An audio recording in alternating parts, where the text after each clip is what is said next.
2024 Annual Conference and Book Fair in Kansas City, Missouri. I am Stephanie Vanderslice, a member of the AWP Board of Directors. Here is a visual description of myself. I am a short white woman with gray shoulder-length hair and a gray dress. The Association of Writers and Writing Programs is a small but mighty nonprofit organization that amplifies the voice of writers and the academic programs and organizations that serve them, all while championing diversity and excellence in creative writing. I am a member of AWP's Board of Directors, but first and foremost, I am an AWP member.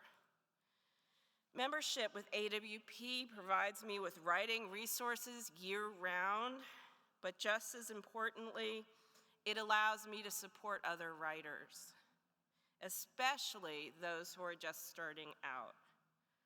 My membership dues help writers find meaningful careers and publication opportunities and make services like the Writer to Writer Mentorship Program, great program if you haven't checked it out, and the AWP HBCU Fellowship Program, new program, also great, possible.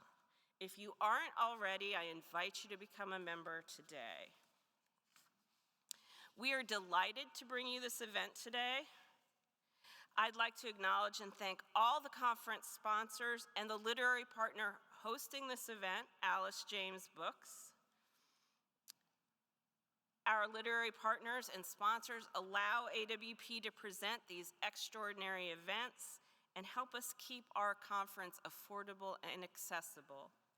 Please join me in thanking all the conference sponsors and partners for their support and participation.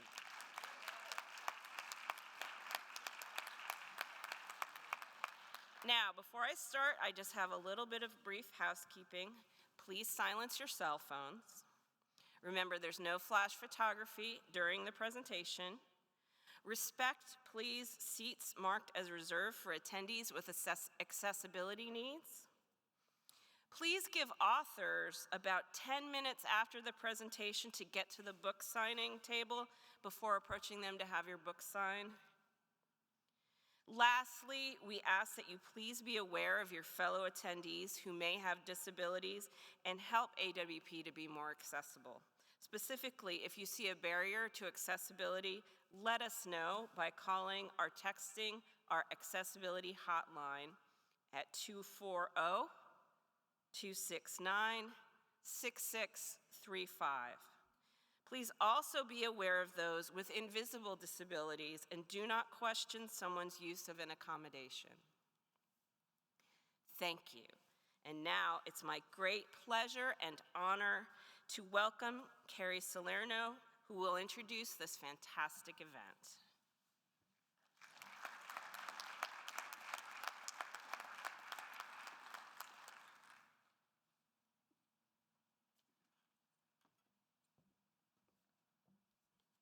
Hi, everyone, and welcome. Thank you so much for being here with us today. Happy Saturday AWP morning. And thank you, Stephanie, for the wonderful introduction, and to AWP for having us and for the support of this event.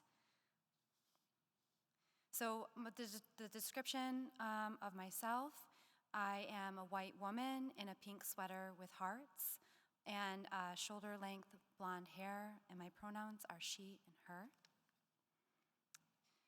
So I just want to give a little brief overview of Alice James. We are an independent press that was founded in 1973 to give writers from the margins a platform for their essential voices. And Alice James is one of the oldest independent poetry presses in the country.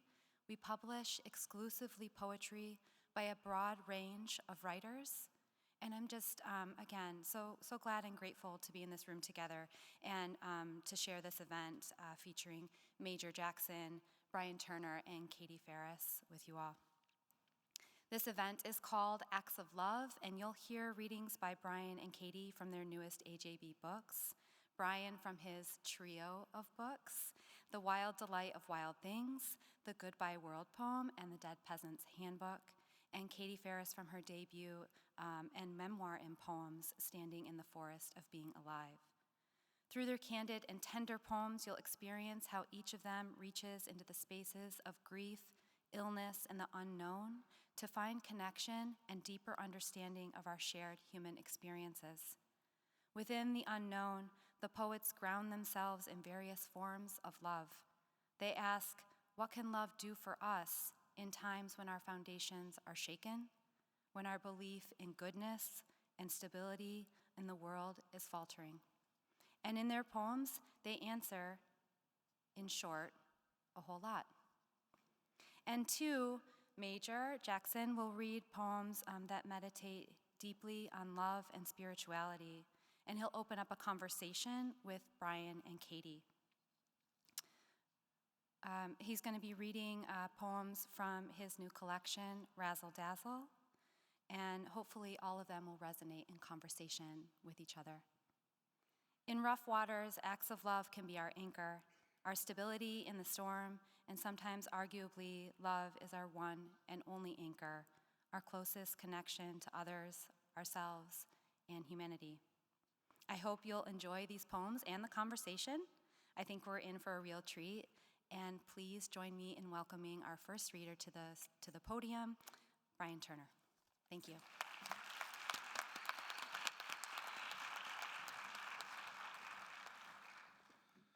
Good morning, everybody. I'm a white man. You'll have to tell me how tall I am. I think medium-sized, widening too much, and I've got some glasses and brown hair. And I say I'm a white man, but really I'm more pink than anything. So,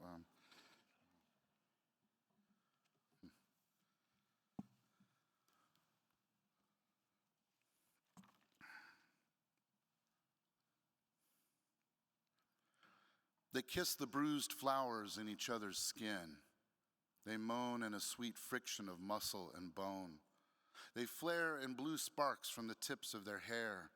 They transform grief and pain stored deep in the body. They transpose sheets of cotton and silk into a tablature of music. They drink from the loneliness and solitude, the quiet of a lifetime. They taste the bright days of summer, the dying leaves of autumn. They write with their tongues over the curving sweep of history. They write with cubes of ice melting in their mouths, cursive by cursive. They astonish themselves with what they discover in one another. They spiral one soul into another, the world vanishing around them. They blur their bodies in a tangle of limbs and hair and fingers and tongues. They ride the animal of pleasure until it shudders through the body in waves. They ride the twin signatures of the Valkyries in their light-encrusted saddles. And they cry out to the gods in the heavens and to the gods within themselves. And they cry out at midnight and in the pealing thunder of an afternoon. And they come with mouths bitten into flesh, a flood of endorphins released. And they come exhausted into the sweat-soaked moonlight, the sun-drenched day, and the lovers come until they're made radiant, breathless, wordless, vulnerable, because they are lovers transforming the pain and grief stored deep in the body, because they are lovers moaning in a sweet friction of muscle and bone, because they are lovers flaring blue sparks from the tips of their hair, because they are lovers kissing the bruised flowers in each other's skin. Well, thank you. Please don't feel obligated to clap or anything. You can just heckle and throw stuff at me, keep you on my toes and stuff, you know. But it's a real honor to share the moment with the two of you and all of you. And I'm going to read some poems from these three books, and I'm looking forward to the conversation. So this is called Wedding Vows. What they don't tell you about love is that a death certificate has little sway on what happens within the human heart. That marriage, as defined by others, can be both legally relevant and complete bullshit. On Wikipedia, someone has typed the following: Turner married fellow poet Elise Kuznets in Orlando, Florida, on September 25th, 2010. They remained married until her death on September 13th, 2016. What they don't tell you about love is that after a loved one dies, people will ask, how long were you together? As if they can't see two within one, the bright vessel of the body in motion, the funeral ship of love, that which the survivor has become, a brightly burning thing, who vowed the starlit amphitheater of the mind, the ancient ocean within, that landscape where memory keeps us all, this body, this home, this housing of the soul. What they don't tell you, because they didn't lean in close enough to hear the words when they were spoken, is that there are many among us here that refuse to repeat the vow until death do us part. That's some of these poems, are talking. Thank you. Yeah, still not throwing anything. I won't see it because these lights are pretty bright. They're like, answer the question, Turner, I appreciate it. I'm doing the opposite of what I should have done. I should have offered an opportunity. Phil Levine used to say, if you want, this is like a writer thing he would say, he'd say, if you want people to experience loss, you have to first give them something to love and then take it away. This is called 141. She often sculpted the air with her hands as she spoke, gesturing the world into being. And I'm reminded of this as I restart the video so that I might be with her again. The daylight flooding in through the window behind her, a day I can't place on a calendar, though it's summer 2016, and in a moment she's going to say, oh, how fun, as she opens a package filled with tiny prayer bowls, showing me how she'll hide away messages in each before shipping them to loved ones around the globe. In a few seconds, she'll blow a kiss to me and we'll say, I love you, before she follows with, later, maybe we can. And I'll never hear the completion of that thought. I'm left with this 1 minute, 41-second video that's slipping into the past. The 2020 is a blurring of images and voices that fade as soon as she describes the biplanar wings of a dragonfly she's conjured from the empty air, jeweled in its beauty, delicate, its tremulous body waiting for her to breathe the concept of flight that makes it so. To do this, her left hand is laid open as her right caresses the air in a motion that shapes the life form being awakened there.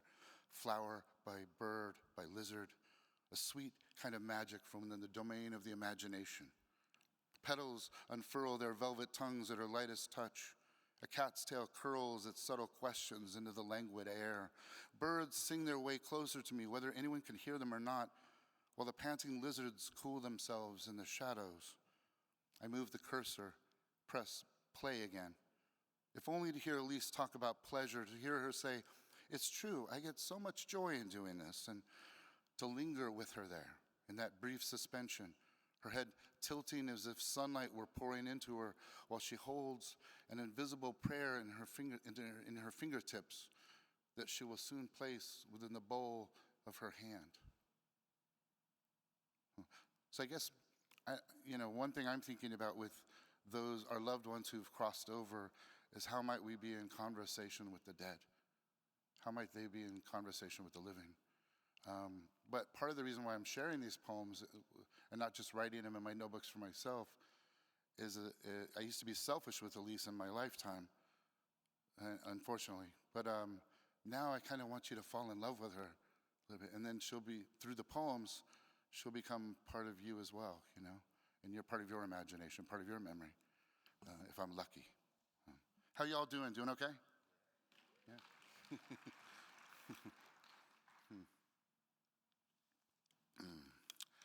This one, I think it's kind of a sexy poem, but I don't know, but it's also kind of fucked up too, so, so we'll see. It's called Coconut Oil. I don't remember the PA's name, but she recommended coconut oil as a lubricant, saying, sure, the literature leans towards water-based lubes, but you can find this anywhere. Any grocery will carry it, and it's a natural moisturizer, easy enough to clean from the sheets. And so, when I discover a jar in the house years later, I unscrew the metal lid, close my eyes, and breathe in a series of moments from a springtime made of fog and confusion, sunlight and surprise, chemo treatments, a trip to Hawaii, The breakers rolling in just outside our bedroom window. The night's perfume carried over the Pacific and reminding us of our time in Japan, Thailand before that, before the cancer, before the future, when the future lay wide open. Elise cupped my hips with the soft pads of her hands, using them as a break at the iliac crest, while coconut sugared the room with its fragrance. She eased me down inside of her, pressing back when the raw pain furled across her brow, crimped her mouth, her palm heels nearly pushing me out as I couldn't help but think of the tumors in her bones, spreading from sternum to vertebrae and then scaling the ladder of the spine in both directions, so insidious, so cruel. That cancer revealing itself by fracturing two of the bones in the middle of her back a couple of years before, and how afterward I thought it my fault, that I'd done this without realizing the danger inside of her. On a sunlit afternoon, shared in a tangle of salt and muscle, our limbs half on, half off the bed, the mattress stripped of its sheets, and Elise spurring me harder, harder, so that even now I remember it at the snap of a finger, and that familiar regret returns, lingers.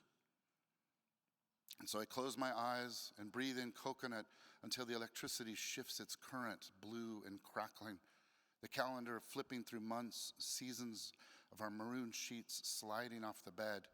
The candle's bright tongue rising in light as she guides me down, slow, all of it so tenuous and fragile, on the cusp of pain, until the oils begin to soften and glide, and her body, easing now, gives way to the smooth motion of flesh.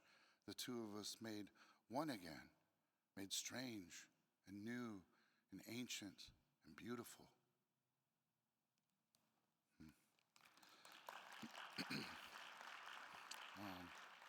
Thank you. I've got two more and then a little tag at the end, just so we know what's, but the tag is what we're waiting for, so you'll see, at least with my part here. This is called Falling Giants, and it's a bit of a shift. It's more of a nature poem. But Elise she made it to 50 years old, and she was kind of heroically, she was proud of the fact that she made it to 50. And I found out that whales, sometimes in the open ocean when they die, sometimes it takes 50 years for their bodies to reach completion, where even the bone vanishes. And you'll see that in this poem. Falling Giants. When a whale dies, its body eventually sinks to the ocean floor, an event known as a whale fall. They fall from one region to another, mile after mile, into the gloom, into the pressures of the fathoms below. I imagine them falling beyond the continental shelf off California. The whales fall head first in solitude, and they fall with seamounts cast as dramatic backdrops in the distance. They fall toward a landscape of karsts, where deep fissures in the earth vent gases and wide canyons harbor entire ecosystems, as if falling toward the cities of the deep. They plummet through the cold, shredded by seabirds and sharks above, with the rags of their flesh rippling in the descent, the bloodless flags of giants whose stature remains true even as the last rays of light cast upon them, guiding them homeward to their fixed stations in the seabed, far below, where they will feed the beaks of squid and the mouths of worms year after year, with each whale consumed to its skeletal state. And all of this before the arrival of bone worms, or zombie worms as they're known, who disassemble bone with enzymes and acid. The deconstruction of each whale, a journey that requires a kingdom of sea life on the ocean floor, a process that lasts 50 years, at least 50 years, bringing them to completion. I see the whales as they fall from the lighted world, falling in silence, alone. They fall one blue atmosphere into another, and they fall unrecorded through the passages of history. They fall into a hunger they cannot imagine, with the sound of loved ones in their ears calling to them, sonorous and mournful, the pathos undeniable, and mournful because called out for love's sake, the fluid world a conduit for the voices of these giants who sound themselves across the globe, calling out to each as I watch the whales fall, one after another, until their shadowy forms disappear into the cold. Their mouths are open, and they breathe in the beautiful dark as they fall.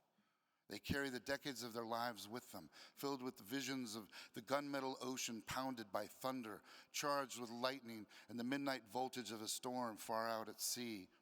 They plummet with their eyes sunken their sunken eyes filled with streets of clouds, kelp beds, the harvest of hunger in a school of krill, the quick flight of capellan and mackerel. They fall with memories of those they loved, the sensation of two immense bodies sliding and brushing alongside one another in the deep, the pain and wonder of a newborn calf slipping from within one's body and into a life of its own.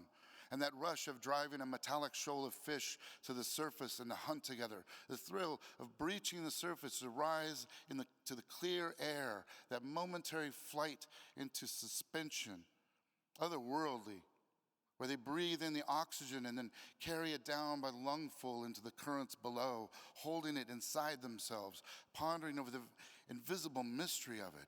Each breath held for as long as an hour before ascending once more to the surface with a terrific blast and exhalation, a kind of announcement to the universe that they were here on planet Earth, a presence in this world, alive.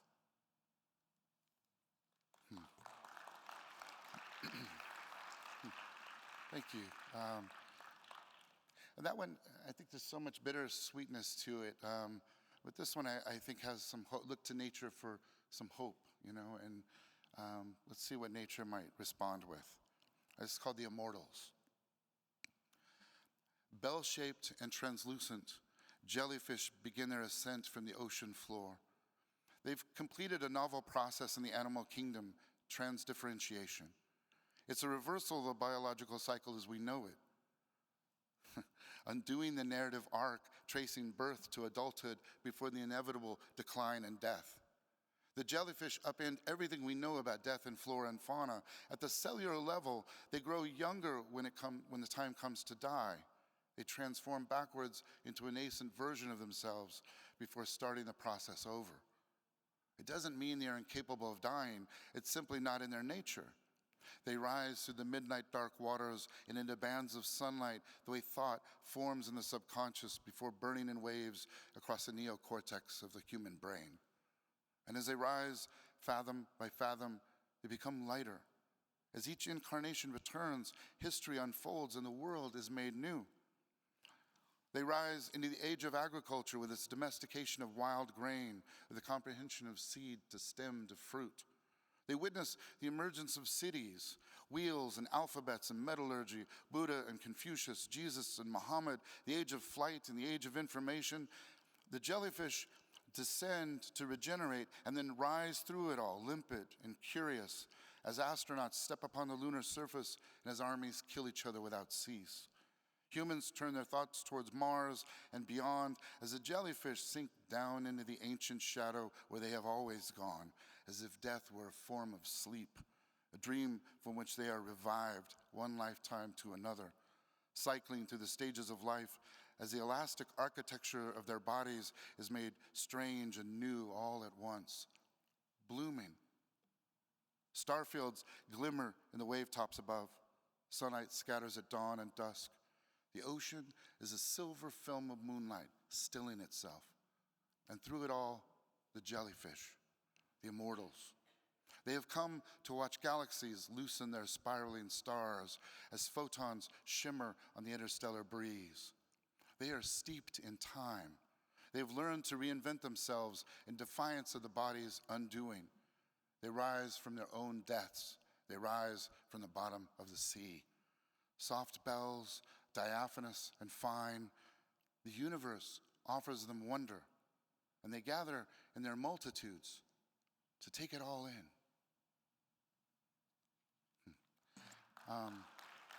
Thank you.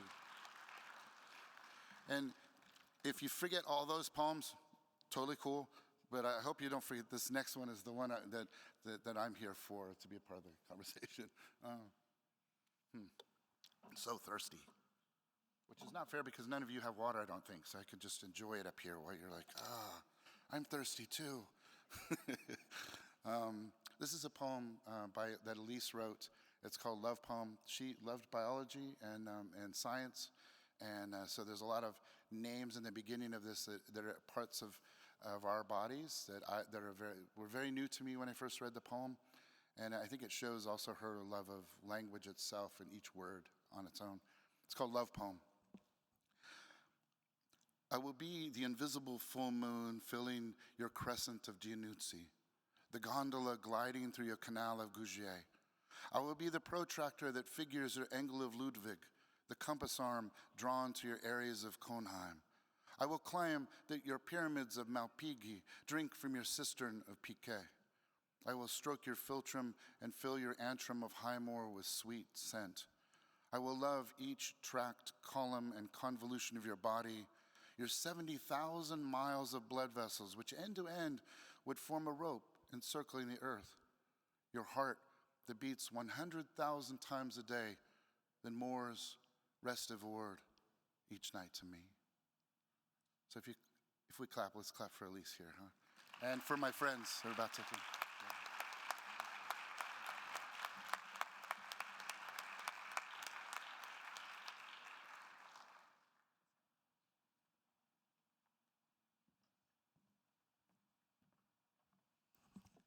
Hello, friends. Oh, that was a little like church. It's so nice to see you. Thank you for coming out. I have such the privilege of seeing many of my former students and beloved friends, and of course to be reading here with Brian and with Major, and in a way that, yeah, our work speaks so much to one another's, and that is just really a blessing. And thank you so much to AJB for setting this up, and Carrie, who is wearing a thematic sweater, and I wish that I had thought about that. Acts of love and hearts, all right. So I'm reading from Standing in the Forest of Being Alive, and this sort of narrates my experience from August 2020 when I was diagnosed with breast cancer through kind of the endish of radiation, so about 9 months. And I was writing very much as I was experiencing everything. The publication of this book and the writing of it is so much caught up with that period of time. It's a little bit like a time machine that I get to read. So the first poem is called Why Write Love Poetry in a Burning World? To train myself to find in the midst of hell what isn't hell. The body bald, cancerous but still beautiful enough to imagine living the body, washing the body, replacing a loose front porch step, the body chewing what it takes to keep a body going. This scene has a tune, a language I can read, a door I cannot close. I stand within its wedge, a shield. Why write love poetry in a burning world? To train myself in the midst of a burning world, to offer poems of love to a burning world.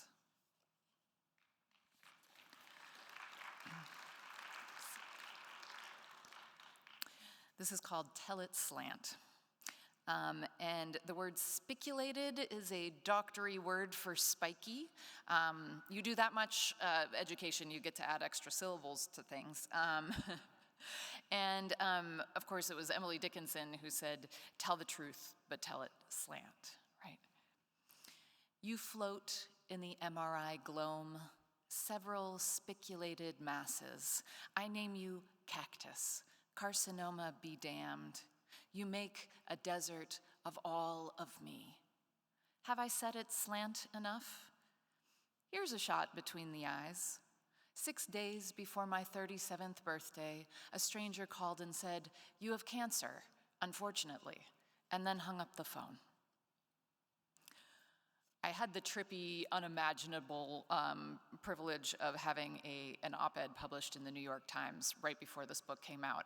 And it's a, boy, seeing your name in that font, it made me dizzy. I was like, I didn't even realize it was its own font before right now, but now I know. I will never forget that. And they are very thorough in their fact-checking, even for op-eds, which I wasn't expecting. And so they called me and they were, I think it actually was a phone call, and they were like, I mean, this phone call, that doesn't sound right. And I was like, no, that's true. They did ask, there was like a little bit more to it. She said, you have cancer, unfortunately. And I said, do you have any more information than that? And she said, no, someone will call you within 2 weeks. And then she hung up the phone. So it was actually kind of worse. But, it was a stressful time. It was COVID. This is called When You Walk Over the Earth.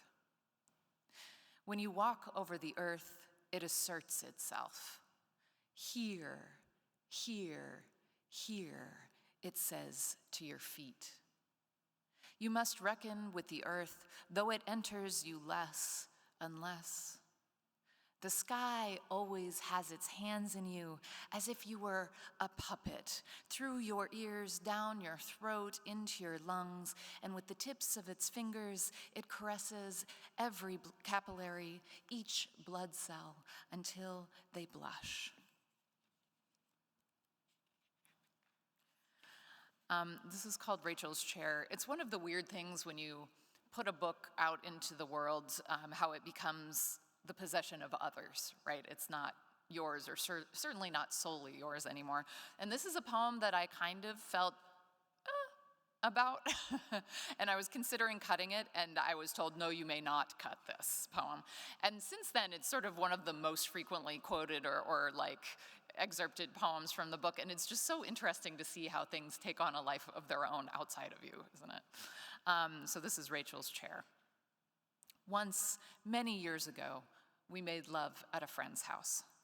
We were overnight guests, not perverts, on the whole. But what I'm trying to say is she owned a chair so perfect for lovemaking, we joked about asking to take it home. If I had only known then how rarely we would find such objects, I would have.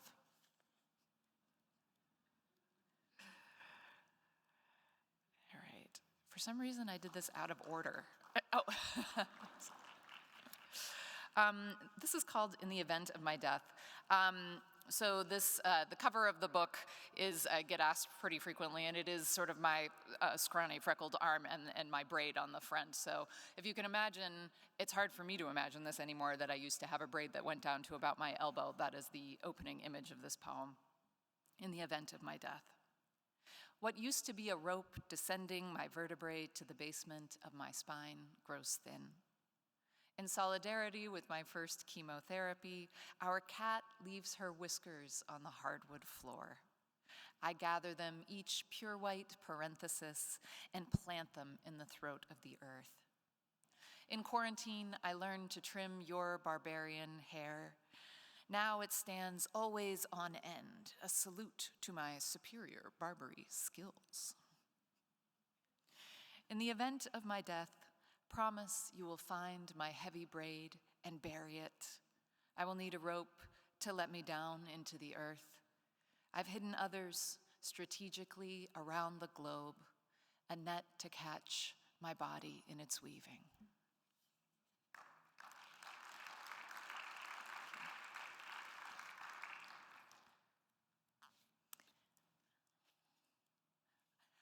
This is called A Week Before Surgery, I Practice My Body.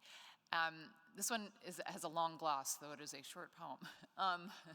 So there is a, Tamaz Shalamoon, who's a wonderful, very chaotic poet, has this, it tells this story in the midst of one of his poems, which is that Giotto, the painter Giotto, used his sketches of sheep in order to paint his portraits of angels. I don't know if this is a true fact or a poetry fact. Okay. I will entrust my life to a poet, but I will not necessarily trust them to tell me the facts. Okay. So I'm crediting him because it's important to do that. I am no plagiarist.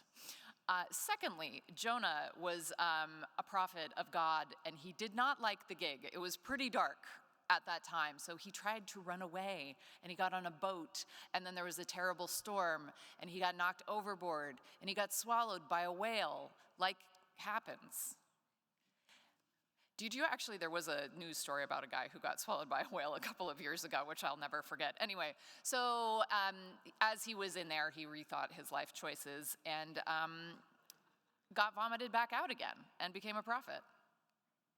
And thirdly, if you're ever walking on the beach and you find this kind of lump of grayish, yellowish mass, not very attractive, but it smells like ambrosia, the best thing you've ever smelled in your life, give me a call. We will split the proceeds. What you have found is ambergris, and it is one of the rarest and most important ingredients in perfume.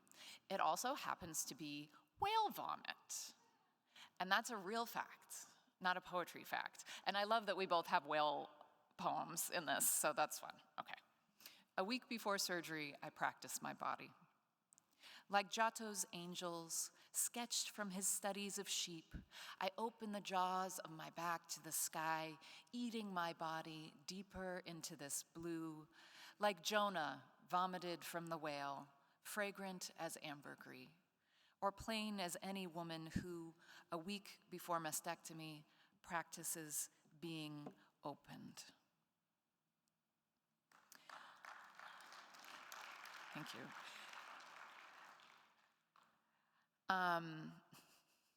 This is called If Marriage. If marriage is a series of increasing intimacies, a slow, sweet collapse into oneness, I would still beg your forgiveness for asking your assistance unwinding that pale hair from my hemorrhoid.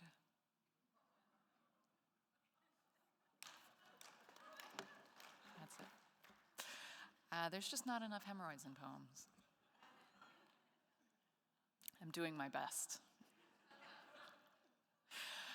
This is called Pirate Haiku, and this is very much dedicated to my husband, the poet Ilya Kaminsky. Pirate Haiku, 4 a.m., his left eye closes for the night, his stubborn right reading.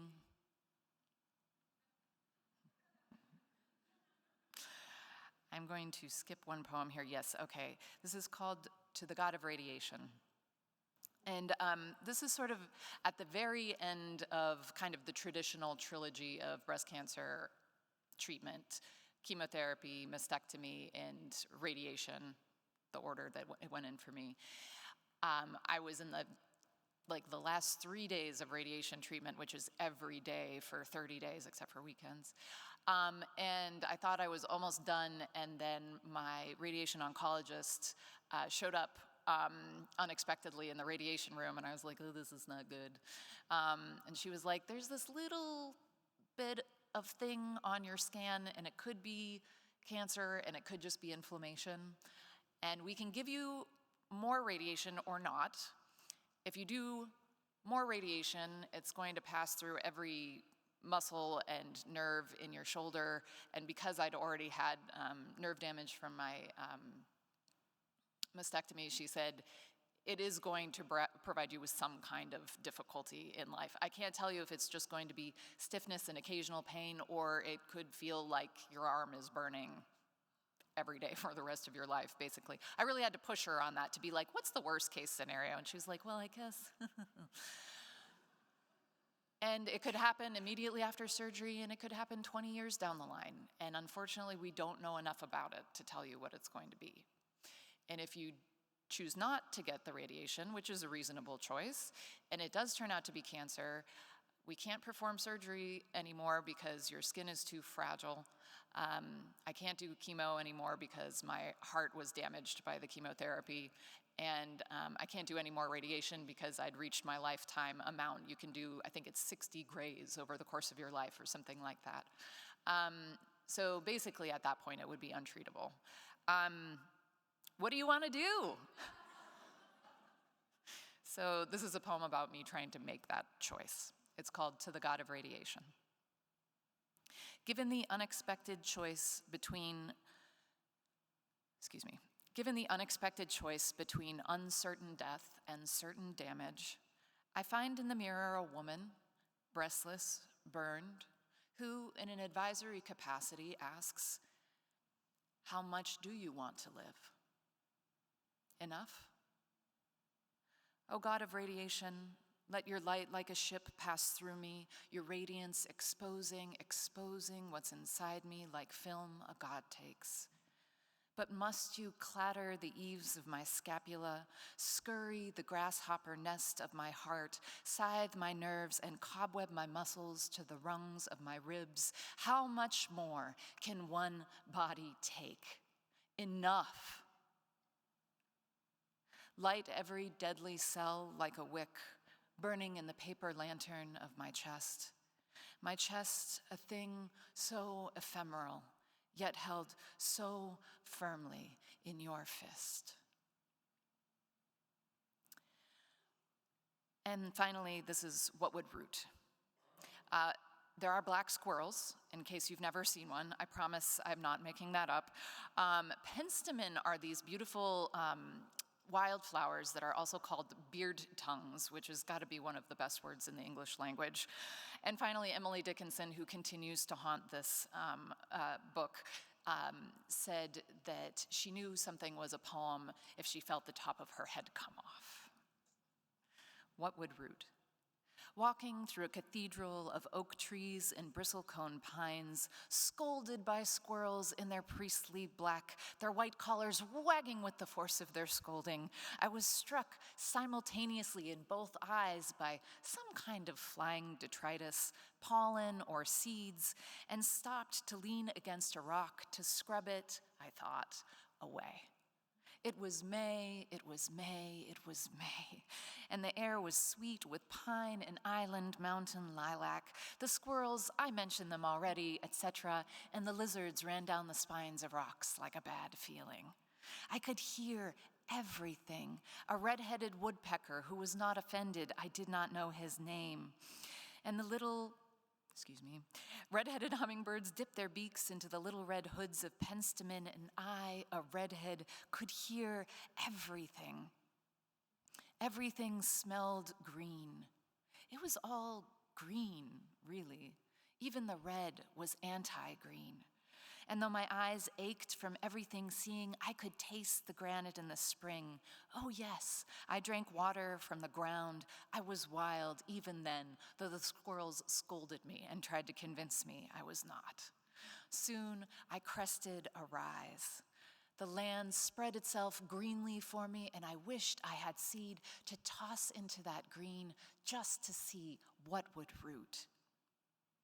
My right eye would not close to this view. Why would it? But when I reached up to touch it, I felt a twig emerging and another from my other eye. That they were a part of my body, I could not doubt. They were living and enervated and jutting out.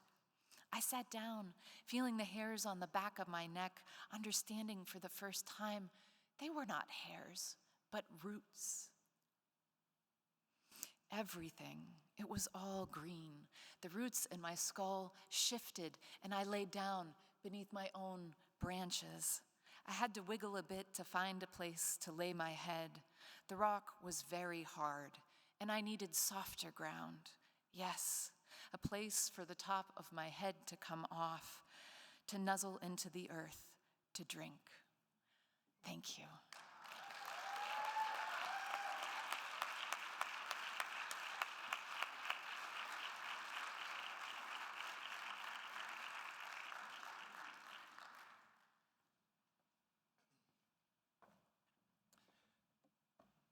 Thank you, Katie and Brian.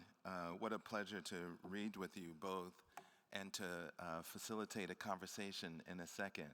But first, I want to acknowledge the work of Alice James' book and the great work of independent presses here and elsewhere. Thank you, Carrie, and your staff for continuing to bring exciting voices like these two. Could you give them a round of applause?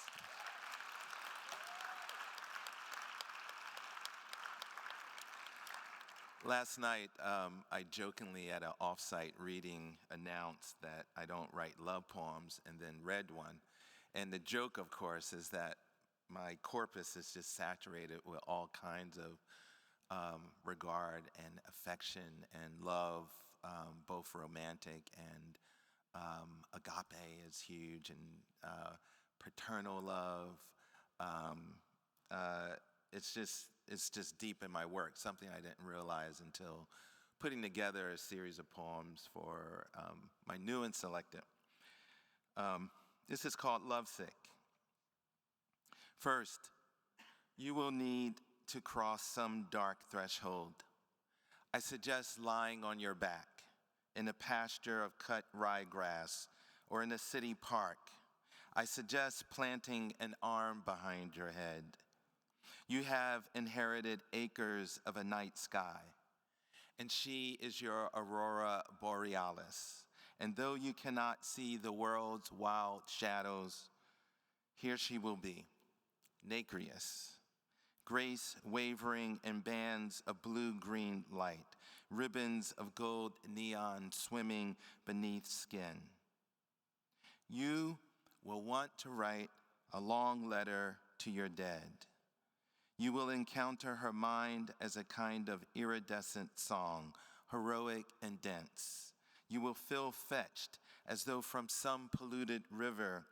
Her glances will pass over you like folklore. Do not be afraid. This is wonder mirroring itself and breaking across your face. Endless treetops and silhouettes, knowing looks of your elders.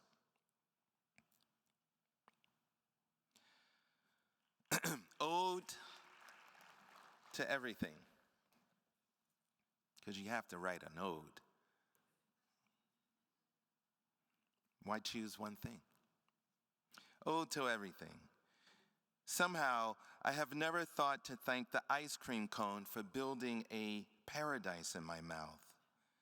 And can you believe I have never thought to thank the purple trout lily for demonstrating its 6-petal dive, or the yellow circle in a traffic light for illustrating patience? My bad. In my life, I have failed to praise the postman whose loyalty is epic, and the laundress who treasures my skinny jeans and other garments, and the auto repairman who clangs a wrench inside my car, tightening her own music. Were my name called and I were summoned on a brightly lit stage to accept a little statuette after staring in utter disbelief, I would thank my dentist, as well as my neighbor, who sits vigil beside the dying far away from the lights, and my 4th grade teacher, who brought down 3 tape rulers on my hands as punishment for daydreaming out a window during an exam I already completed. Mea culpa. Now that I know the value of the peaks across from Flanders Hill, I will perennially express reverence for their green crowns. I will never fail again to say small devotions for the scar on a friend's face that lengthens when I walk into a room.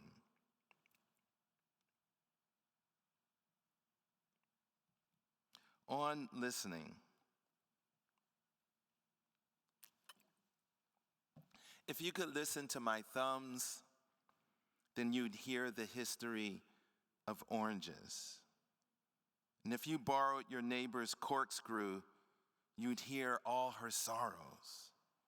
And if you rode your tourist bicycle northwest along Rue de Lyon, arriving at Place de la Bastille, you'd hear 3 centuries of curses, the Jacobins testing their aging throats, and perchance your eyes, widened by love, took in the whole sea that is your beloved's mind. You'd brush and shake the sands out of her hair, collect them in your lap, then jar the beige ground so you can study their infinite light. You need not enact silence or testify with a tongue like a yoke with no fire beneath it. Just let the little grains of your voice blossom like a crest of pine tops, then eavesdrop on your blood flowing over sinew and marrow. Making things. It's my last poem. Making things. Suddenly, I had to skewer all my prayers and slow roast them in the open-air kitchen of my imagination. I had to shovel fire into my laughter and keep my eyes from blinking. I had to fuss like a cook, simmering storms. I had to move like a ballet dancer, but without the vanity and self-consciousness of tradition. I had to blur my scars so I could write into time and carry the sensation of walking like a morose and heavy American sporting a yellow ascot over Pont Saint-Michel. I want to be all razzle-dazzle before the dark cloak one arrives for a last game of chess. My font of feelings is a waterfall, and I live as if no toupees exist on earth, or masks that silence the oppressed, or anything that does not applaud the sycamore's tribute to the red flame like the heat beneath my grandmother's heart, who never raised a ghost but a storm. So look at me standing on the porch, laughing at the creek, threatening to become a raging river. Thank you.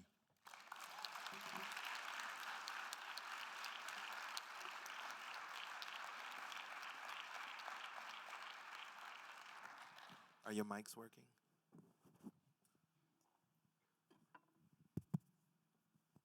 So I'm reminded of the title of this event. It's called Acts of Love. So why don't we begin there?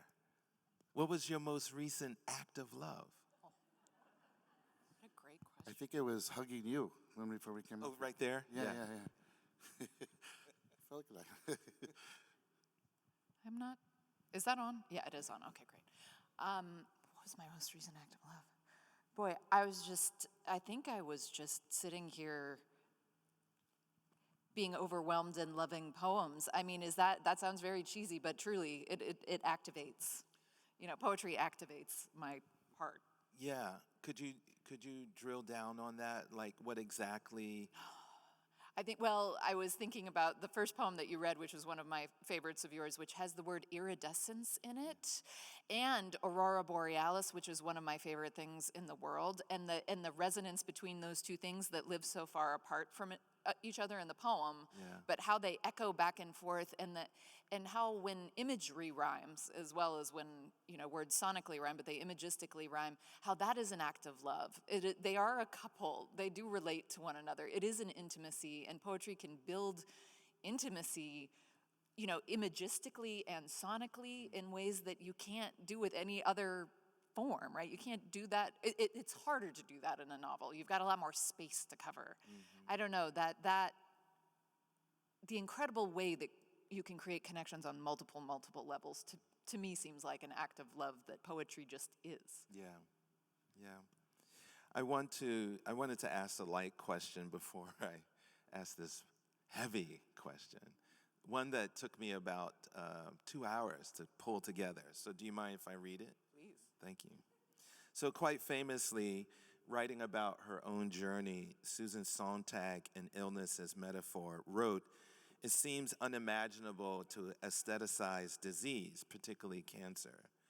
I want to work with this notion of aestheticize and interrogate and quite possibly push back against Sontag by revealing sensitivities which I detect in both of your work.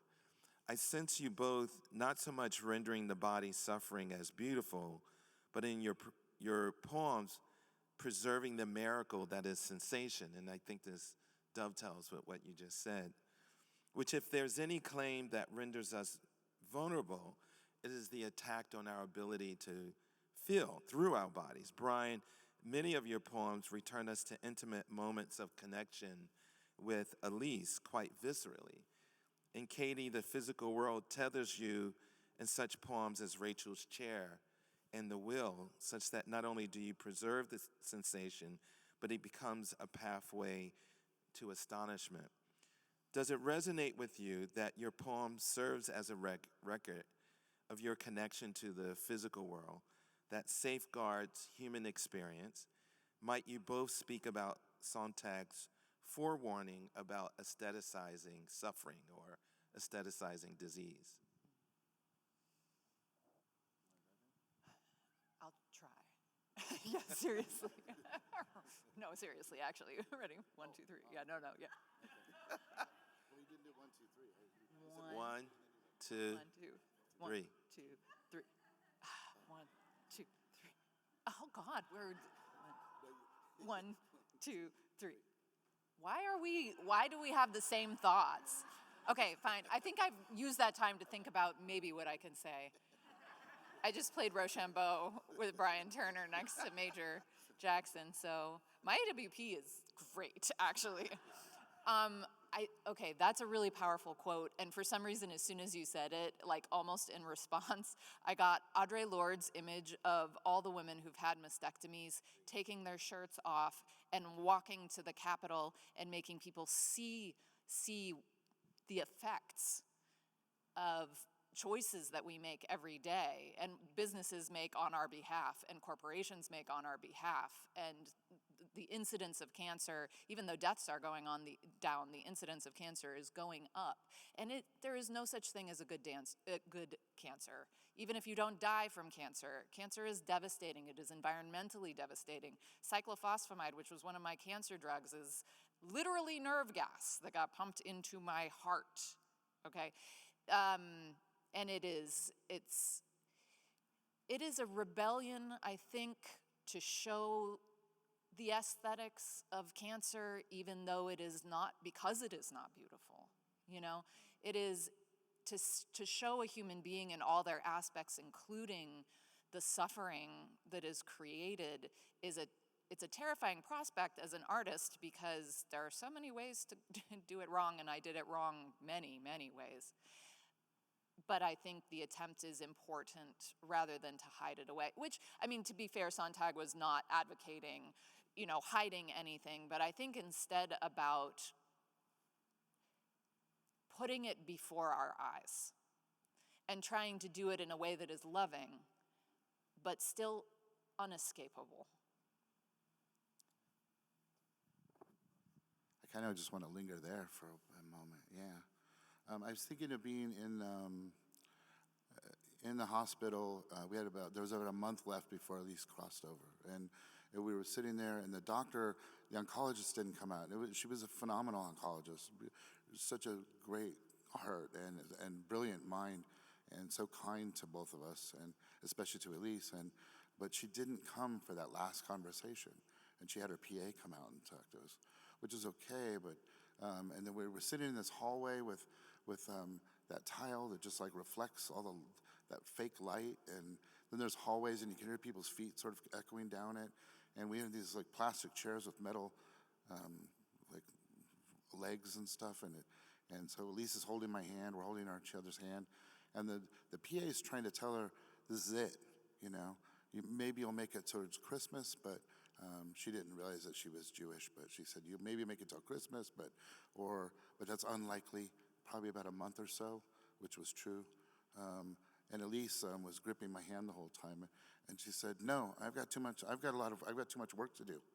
So, there's just this fierceness of being alive when confronted with. I know this is drifting from where the conversation started, but and I'm trying to learn from that. I wrote about war for so many years, and oftentimes was talking about trauma and pain and loss, and one of the things I worried about.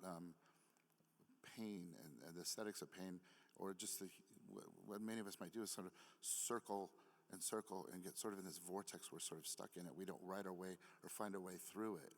Mm-hmm. And I think Elise was teaching me something there about how you just continue to live through that kind of. Mm-hmm. Does that make sense? Yeah, definitely. The poems you've written about your experience with war, I put alongside with your poems about losing the great Elise Kunitz. And I was thinking about the poem as a monument, as a memorial, a monument for the self. And in your case, Katie, I'm thinking about the poem as a monument to the body, even as one you're caretaking and charting and tracking that. And I'm thinking about, again, the work of poems to kind of create a record. And when you return to in 1 minute and 41 minutes, that wonderful video, do you re-experience the love when you read the poems out loud again? Again, the poem as a container. you know, I sense it in both of you too, and I wonder if you just, and I'm sure you notice this, like when they're reading, you notice like you could see their bodies, they're in the field of the poem. That's how it looks to me, and that's how it feels for me when I'm reading poems. It's like a spatial landscape. You're in, you can see the things, and there's certain, like I feel like I'm in the world of the poem, you know? And so it is a way to go back to that moment.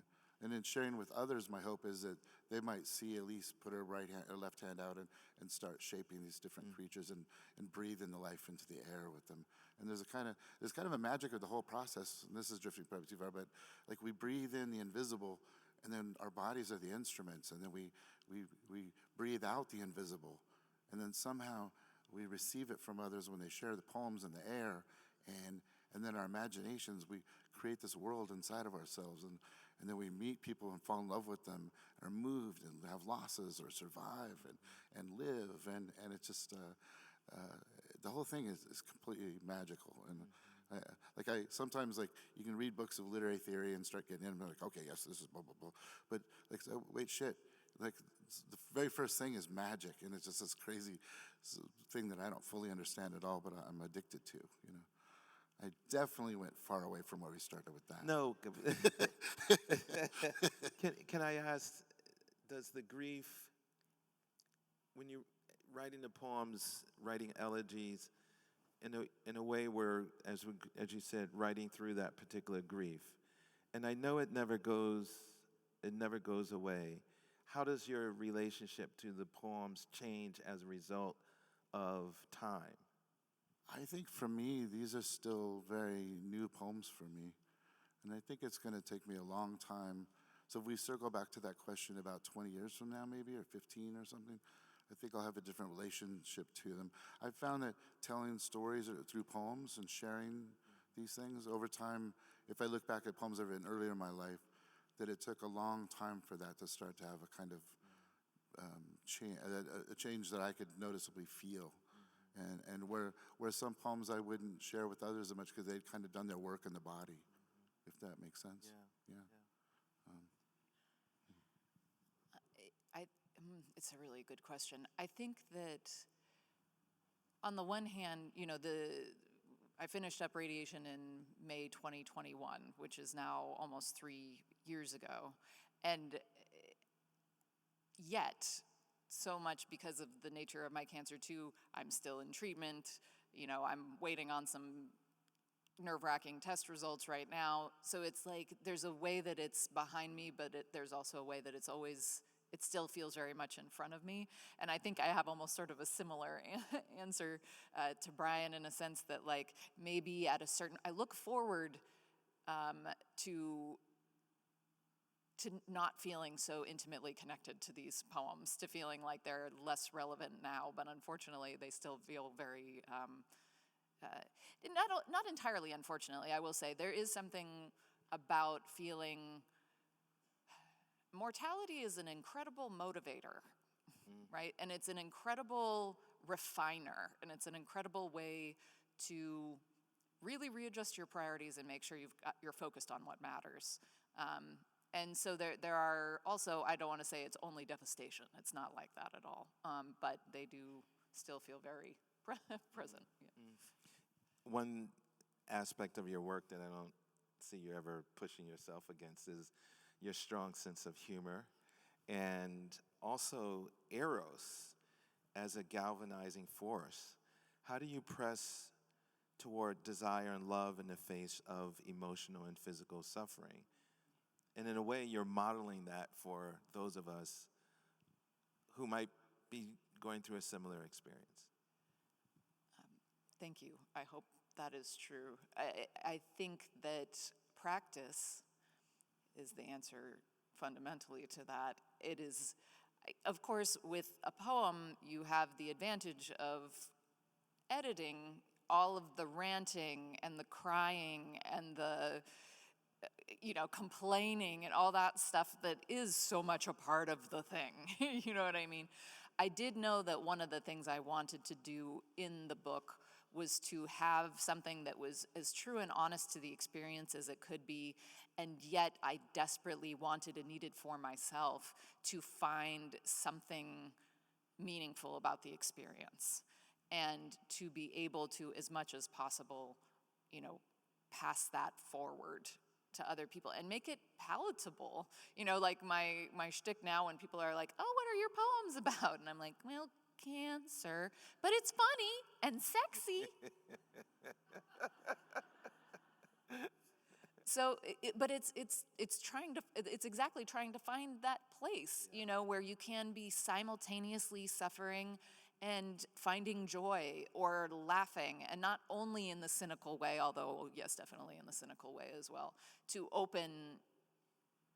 remain open at a time where all you want to do is close down. That is the practice, and maybe that seems to be as close as I'm getting to the meaning of life.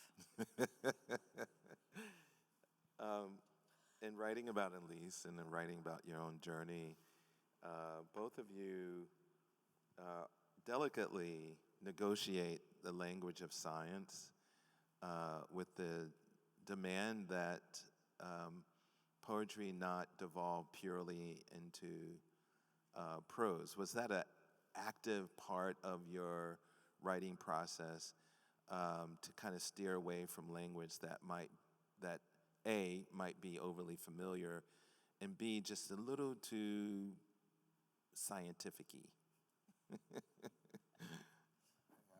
I think I failed in this attempt, but a real short story is the first book of the 3 books that came out, The Wild Delight of Wild Things. That started as a novel years ago, and it had nothing to do with it was about the wall with Mexico. And it was really, I was trying to lean on Ismail Kadare, the Albanian novelist, because I love his novels, and tried to think of the fabulous mode of this wall that America just kept building and building and building and building, And I wrote that novel, sent it to friends, got feedback and stuff. But there was one scene, or one section, that was about one area of the wall where they were working so hard that people started committing suicide from overwork. And mourners were coming there to mourn and grieve their loved ones, but it's like a construction site, and that's not. So the novel didn't really work, because I realized it's not my book to tell. Eventually, after writing it, I thought, this is not my story. But that moment of mourning and grief, I was like, there it is. So then I took that and wrote another novel, and it's a lot of caffeine, a lot of coffee, a lot of late nights, and drafted it, and it was a sci-fi thing with a space station in time that sort of communicates between the living and the dead, And there was a whale that fell in there, and one of them was remembering a whale dying on Earth, which I read today, and that's just a nonfiction lyric essay that's plunked into and I took it out. It was like 3,000 words at the time. It's smaller now and all that, and changed. But then I thought, I'm writing a lyric nonfiction science book about like Earth and stuff and plant and like learning about the world. And so I wrote I thought I'll do 100 of these and write this thing. And I wrote that book. Thought it was like the best book I'd ever written, maybe. And I think there's like 2 people that agree with me. Because it's just like a hot mess, And then I sat on that for a year or so, and then I realized that most of the book was in the wrong. I was on the right book now. I was because what I was doing before, I was writing what I wanted to write, and then I'm such a slow learner in learning what I need to write, and each time I was like, big project, and then here's what I need to write. Here's what I need, and then I sort of had to reframe and move the book into poetry. And so I still feel like it's a little prosy in that particular book. And there are a couple of lyric essays that are still just as they were. So it's a mixed genre book, Brian, how do you know when you need to write something versus, because many of us pursue projects or poems that mistakenly take us down pathways that end up at dead ends. But then there are moments in which you do realize something is calling you in a different direction. I imagine a lot of writers experience. How do you know that? How do you recognize the need? I don't think, I'm a sprinter by nature. I'm a short, I like fragments and pieces and shorter poems. I mean, I think of a 3-page poem as being a short poem, Like if you look in the history of like poets going through time and the oral tradition and stuff, we write mostly very short poems, 1 page, 2 pages, And I love those. But I know that my mode is a short sprinter kind of mode, not the long distance run of being like a novelist, So I think I'm better at being able to catch when I'm writing, what I want versus need, when I try longer forms. And usually what I mean by that is, because I'm still a sprinter, so I still try to play to my strength and write in small pieces, but I have to Frankenstein a long thing together, you know? And so when I start getting Frankenstein starts appearing, it's like, oh, it's not breathing, there's no electricity coming to the body, we're having trouble, you know? So that I can see it better there, but it's harder for me to also to catch it in short poems and pieces. I struggle with that too. Katie, do you have poems that arise because you need to write them? Yes. I try to complete a draft of a poem every day. And one of the things that I have gotten better at over the, 20 years of this practice is, it's so funny that you were using the Frankenstein thing, because I actually say that specifically about my first book, that it is, I wish I could write like a ballet dancer, but I have written a monster. It lurches, but at least it's alive. I know that about that book. And that was sort of when I learned how to tell when something had that spark in it, rather than, something that was fun to write, or that I liked the sound of, or that was competent writing, right? But it didn't have, and it wasn't always what I thought was my best. And I don't know how to describe that. Often I feel like I can recognize it in other people, but I'm wrong. It's like it's one of the few things that when you talk about the magic of writing, this is the thing that seems the most magical to me and the most difficult to define for anybody except for yourself, right? And I think for me, it required years of a relationship with my work before I could reliably be like, that one's DOA. You know what I mean? Like, we'll plummet for parts, but it is not worth, no resuscitation here. Can I ask you both, I wonder if when you're reading, because I was thinking when we read the poems like in our heads, you're looking at the draft or whatever, is it easier to, because I think it might have something to do with the body, so when you read the poems, can you feel the need more than with the eyes looking, the neocortex and the brain sort of looking at a poem? Is that? Yeah, in a way, which is kind of echoing a question I was going to ask, is that even though you've written it and it's entered into you through your body, hands, typing, computers, it's a defamiliarizing that happens. It's like, oh, I wrote that, and then it re-enters the body again, which feels like a swaying motion. That's why you were talking about the body earlier. And it's like food that you eat that you don't realize that you both need it and it's nourishing. Does that make sense?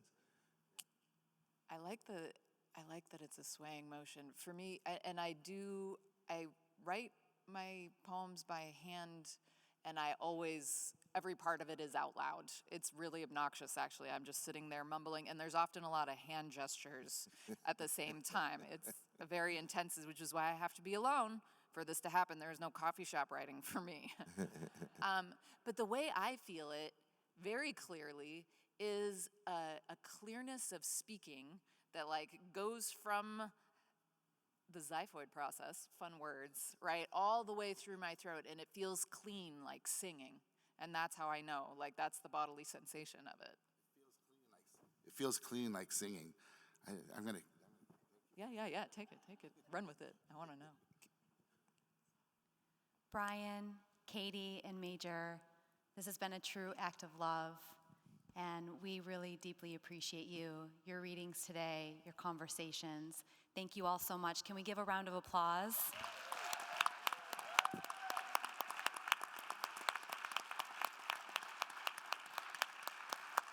Okay, books. Books are available for purchase outside. And again, just a reminder, please allow our featured presenters to get back to the book table. We really appreciate you. Thank you.